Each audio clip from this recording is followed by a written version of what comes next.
A look at what's happening out on the roads for you. A vehicle has broken down on the BKE towards Woodlands. That's just after the SLE exit.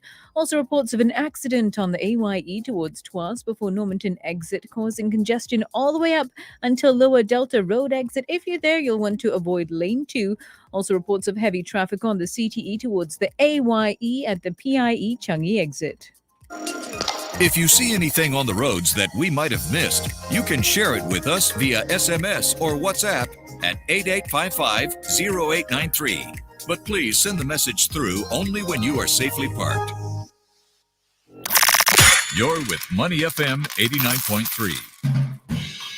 Get up to speed with all the news and information you need to confidently make the decisions for your business and personal finance with the Breakfast Huddle, Your Money, 12 to 1, the Afternoon Update, and Prime Time. Every weekday on Money FM 89.3, Singapore's most influential radio station. The Afternoon Update, only on Money FM 89.3. Good afternoon and welcome to the Afternoon Update on Money FM 89.3. I'm Rachel Kelly and I'm joined in the studio, of course, by our finance producer, Hong Bin Jong. Hello. And the wonderful Raushan, who keeps us moving and going and on our toes here in the studio as we join you live on Facebook, LinkedIn, and YouTube as well. Hello and welcome to everyone joining us on social media this Wednesday afternoon. Well, you heard it in the news. Obesity is set to cost the world economy 3.3% of gross domestic product. That's by 2060. Slowing development in lower income countries and making it hard for people to lead healthy lives. Earlier on the show, I asked Hong Bin a question. I asked her what percentage of Singapore's population she thinks is overweight and obese. What did you say, Hong Bin? What did I say? 12%. 12%. Okay. So I'll tell you now, the number is actually a little bit higher than that. It's nearly 40%. Nearly 40% of adults in Singapore are considered overweight or obese. That's according to the Singapore Association for the Study of Obesity. Wow, I think I said 5%. That I was way off. Well, you are our numbers girl, but you're our numbers girl watching the markets. So we're going to excuse you on that one. Okay. So why am I talking about this? Well, coming up on the show in just a bit, we're going to be joined by Dr. Tham Kwang Wei, who is an endocrinologist, and she's also the president of the Singapore Association for the Study of Obesity. She's going to be talking to us about obesity here in Singapore. How do those who are struggling with obesity combat it? Is it just a case of eating healthily and exercising? I myself am actually considered overweight and possibly obese. So, what should I do? I want to know, and I'm going to find out. If you've got any questions for Dr. Tham, you can, of course, let us know. Drop your questions in the comment box below. If you're following us on Facebook, LinkedIn, or YouTube, or if you're listening in, drop us a text, 8855-0893. I've got the studio phone here with me, and I'm waiting for your message, and I will ask Dr. Tham everything that you need to know when it comes to obesity and your health. So that interview will be live in 5 minutes. But of course, let's check in on the markets first. Money FM 89.3, financial updates from the Business Times. So checking in on Singapore shares, currently 0.05% in the green, just slightly dipping their toe into positive territory for the moment at 3,268 points. Decline as though leading the pack, 262 to 178 advances. In terms of volume so far today, 660 million securities worth $555 million have changed hands so far. Hong Bin has been keeping a close eye on some of the markets here in some of the counters here in Singapore. Hong Bin, you've been watching Parkway Life Real Estate Investment Trust. What's happening? Well, the healthcare focus REIT is acquiring 2 nursing homes in Japan for 2.88 billion yen, or that's equivalent to 29.4 million Singapore dollars. And that's to deepen its expansion in the country's aged care market. And this will increase its portfolio's weighted average lease expiry by gross revenue from 17.05 years as at end August to 17.21 years. And its units ended at $4.62 yesterday, and that's up 0.7% before the announcement. And I'm also tracking Top Glove Corporation. And briefly yesterday, during one of my financial updates, I mentioned that the glove manufacturing reported a net loss of 52.6 million Malaysian ringgit, and that's equivalent to around 16.3 million Singapore dollars for the fourth fiscal quarter that ended August, and that's reversing from a net profit of 447.4 million ringgit in the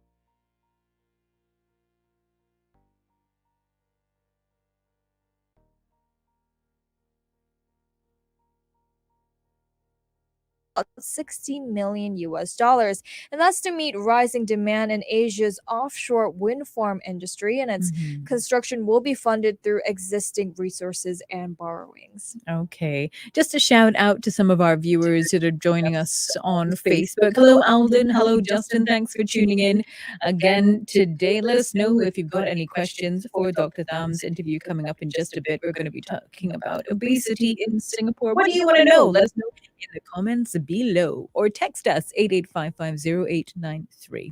Okay, let's talk about the big news when it comes to markets. Of course, the Fed rate Yes. decision tonight. Hongbin is going to be ready with her popcorn and her glass of wine to Very count excited. how many times Jerome Powell will Says say inflation tonight. 46 times? Was it 46? It was 46. Yeah. So you're going to let us know whether or not we're going to go past or below that number. Mhm. But in the run up to that, a lot of investors are looking at how they can kind of Right. ride this trend as we come up to the speech tonight as well.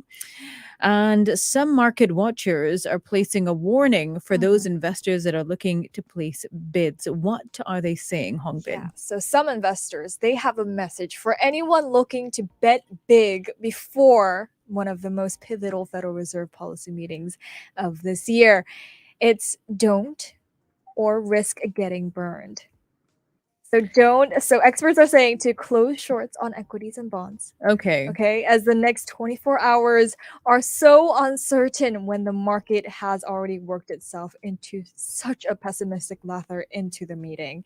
So we have these nervousness flashing across virtually every asset class, and its expected swings in the US stocks are new levels last seen in mid-July, while those on treasuries have jumped to a month high. So overnight implied volatility has also surged across all major currency pairs and underscoring uncertainty over how foreign exchange markets will react to the Fed's decision. And it's isn't just the size of the rate hike that's in focus. The key message for investors will probably be more on the Fed's projection for where their policy rate will peak. And there's one key number that you're watching as well for after the Fed's meeting. What is it, Hongbin? Well, I was going to ask you to guess, but I'll tell you anyways. Okay. So it's the terminal rate.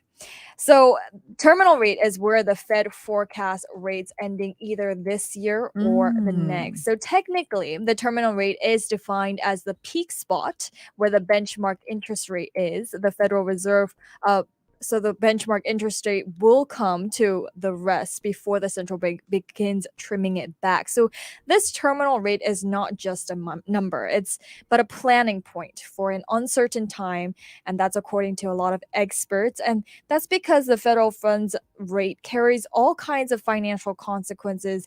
For households, the rate can directly or indirectly influence the rates on credit cards, saving accounts, auto loans, and mortgages. So currently it's 3.8% end of next year. So if we get to 3.25% this September, they may slow down in their rate hikes, meaning equities may have more room to breathe after a heavy hit in this month.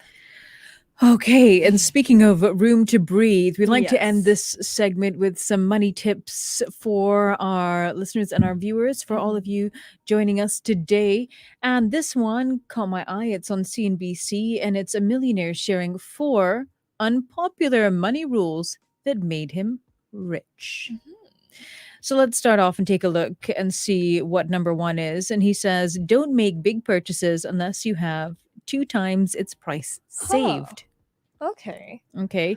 The second one is don't buy anything you can lease. So he talks about property investment. The third one is don't spend to impress others. And I think this is a really important one. Just spend within your means. Yeah. Okay. And he said his goal has always been to create a legacy of generational wealth for his family. And that was more important than buying things that you don't need. So even if you could afford something, don't buy it if it's just to impress your peers. Get what you need. Otherwise, you'll end up spending the things that you don't need to finance the things that you do need. One of the other points he makes is only spend your passive income. So he said if he earned $100,000 a year from his job and $20,000 a year in passive income, he would try to only spend $20,000 a year beyond basic living expenses. And I find a key rule of thumb for me when it comes to managing my finances is to create a budget and to track my expenses on a daily basis, because that helps me monitor where my money is going. I try to do that, but I keep failing by the end of the month. I'm just like, oh, I need to buy this though, and then. But do you need it? Are you buying to impress? Are you buying branded things? That's another thing. So you got to be careful. And I found that my spending pattern has also changed since having kids. So before I may have gone for branded handbags or shoes or clothing, but that's completely shifted now. It's not a priority for me anymore. It's now a branded clothing for your kid. Not quite. A function at the moment. That's for me all about functionality and whether or not I actually need it. That's one question I will always ask myself. Okay, that was your market update for now. Coming up next, we have Your Health. We're going to be joined by Dr. Tham to talk about obesity in Singapore. Stay with us here on Money FM 89.3. This is Money FM 89.3, Singapore's most influential radio station.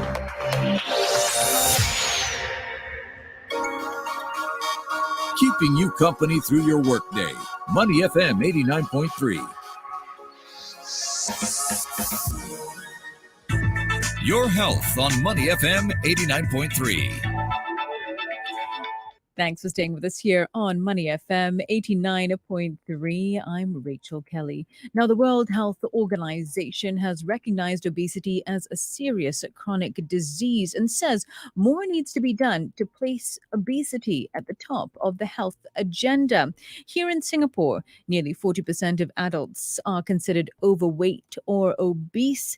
And to progress the obesity landscape in Singapore, recently various clinical and public health representatives in Singapore have gathered to launch the Singapore chapter of a global network. It's called the Obesity Policy Engagement Network, or OPEN. To find out more about the initiative, we're joined now by Dr. Tham Kwang Wei, who is an endocrinologist and president of the Singapore Association for the Study of Obesity. Dr. Tham, thank you so much for taking the time to join us today. Thank you for having me. Good afternoon. Great to have you with us. So, Dr. Tham, let's start off. And perhaps I can ask you, how much of an issue is obesity in Singapore? Yeah, it is actually a very big issue. If you remember when the National Population Health Survey was released sometime last year, it actually made the top lines on our news because after keeping our rates fairly okay for quite a few years, the obesity we call prevalence actually rose between 2019 and 2020 compared to previous years of 2013 and 2017. Like as you have said, 40% of Singaporeans were living in a weight range that's not healthy, which we classify as overweight or obese, and about 10.5% of Singaporeans are in a much higher unhealthy weight range, classified as obesity. Now, actually, these are just numbers that we can use to compare internationally. But what's really relevant is actually our personal health risk, which is as Asians, we generally don't tolerate a fat actually as well as, for example, someone who's of Caucasian descent. So we use those relevant, what we call body weight or body mass index cutoffs. We're looking at about nearly 60% of Singaporeans. It's 3 in 5 of us are living in this unhealthy weight range, and about 21% are 1 in 5 are living in the much higher BMI weight range. Now, what all these imply is not just about weight. Actually, we're not emphasizing weight, but the health consequences of the weight, especially people are in the productive age group, right? It's going to impact their health and therefore their productivity, etc. And especially in Singapore, we're expected to live much longer than many people in the world. So are we living these years in healthy range, or are we living in a more unhealthy state? And then that's the key question here. Yeah. Okay, so I've got to ask you, I mean, that number really shocked me, though. 40% of Singapore's population classed as either obese or overweight. Is it just simply a matter of exercising to improve your weight and eating healthily as well, or are there other things that we should be doing? Sure. I mean, of course, the net thing is, if we consume more energy than what we burn out, of course, then we end up gaining the weight, right? But what really ticks behind is really a whole lot, right? What influences our food preference, our food choices? What influences our activity levels, right?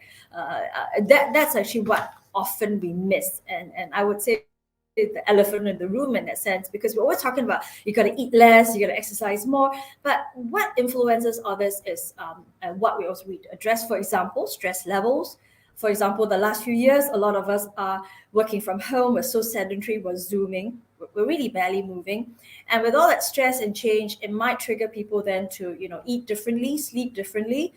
And also that the fact that we all have to stay home, can't really go out, the grabs and the food delivery apps. So the access to food is different.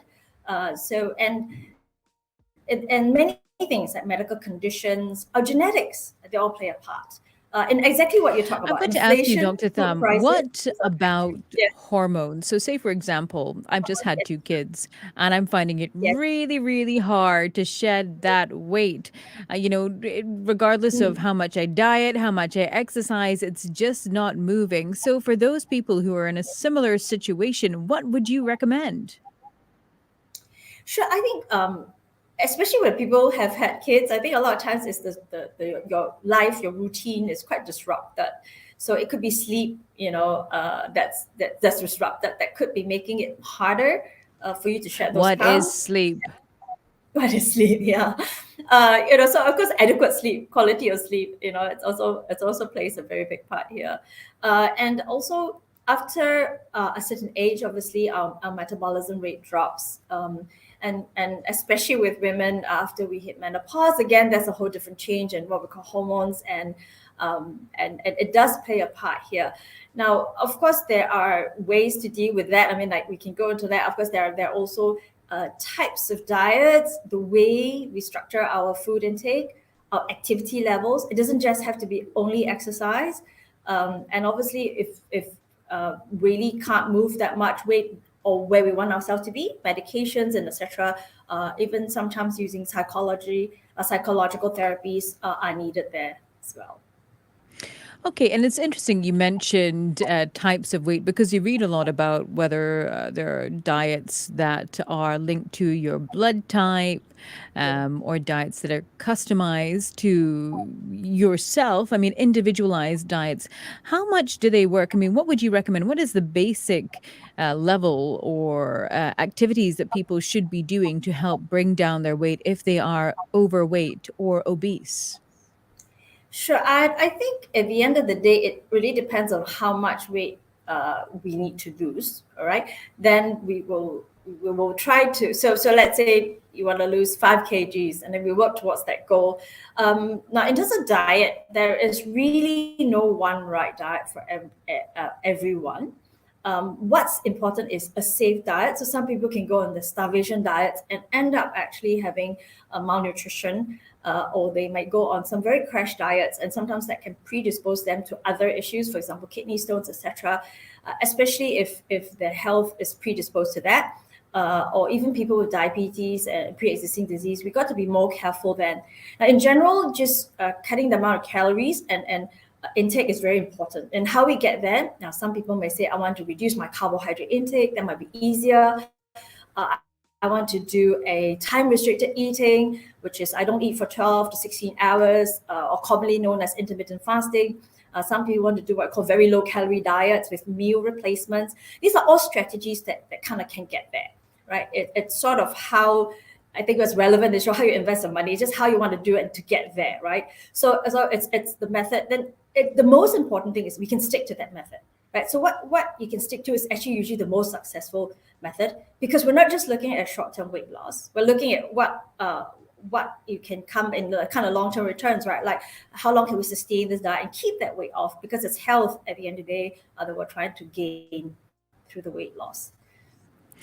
Okay, so I've got to ask you. So we've seen the announcement that Singapore, recently, various clinical and public health representatives in Singapore have gathered to launch the Singapore chapter of the global network. It's called the Obesity Policy Engagement Network, or OPEN. What exactly does that do, and what does it mean to individuals who are looking to lose weight if they are overweight or obese? Sure. This network actually we hope to, or we will want to bring people who have the stakeholders, all right, in this whole we call obesity ecosystem. So it really just goes beyond us as doctors in the clinical setting. Often by the time people reach the clinical setting, they may be already have a lot of medical problems with the weight. But what we're trying to do is to also move upstream, which is exactly what the Ministry of Health will be doing and has been doing all these years, targeting from young children to try to prevent that weight gain to start off with. So trying to work with preschools, etc. And then with this platform, what we're trying to do is to bring all the different stakeholders who are involved to have a common platform, common conversations, share what each has done. Because I'm not a public health specialist, but it's really useful to hear from my public health specialists what they've done. We also have health economists to share with us their data. And from then, we can then, put our specialties, our expertise together to try to hopefully move the needle more in terms of changing the obesity ecosystem, actually just raising the awareness to the public, educating people about this is very important. And what it means for people who have overweight obesity is that hopefully with all this, people are not stigmatized against it, because when people grow up or live with overweight obesity, sometimes there's a lot of bias against them about them being ill-disciplined, lazy, not trying hard enough. When people have their own struggles that are beyond this, I eat less, move more type of approach. Yeah. Also, hopefully, we can give more access, to some of the treatments that may at some time point be more not so affordable for some patients. We're trying to increase that access, hopefully the understanding of treatments as well. Dr. Tham, I've got to ask you very quickly, since this is Money FM 89.3, we've seen an article out today that talks about the economic consequences of obesity. Perhaps you can share with us your perspective. What are some of the ways that having a population that has a large percentage of people who are overweight or obese, what impact does that have on the economy? Sure. It has actually quite a huge impact. For example, I'll just read off some of the data. I'm sorry. So, 2018, for example, the Asian Development Bank estimated that the direct and indirect cost of overweight obesity in Southeast Asia is about $7.5 billion. It's about 7.7% of our total healthcare. And actually, among Asians, that what this means also could be from also loss of productivity because of overweight obesity, and which can lead to a lot of health problems. Now, overweight obesity itself can reduce productivity and loss of income. In fact, the studies have shown that people who have weight actually earn less actually than people who do not have the weight problem, and there's data linked to that. And actually, economics itself also affect fuel obesity in terms of the types of food and the life choices as well.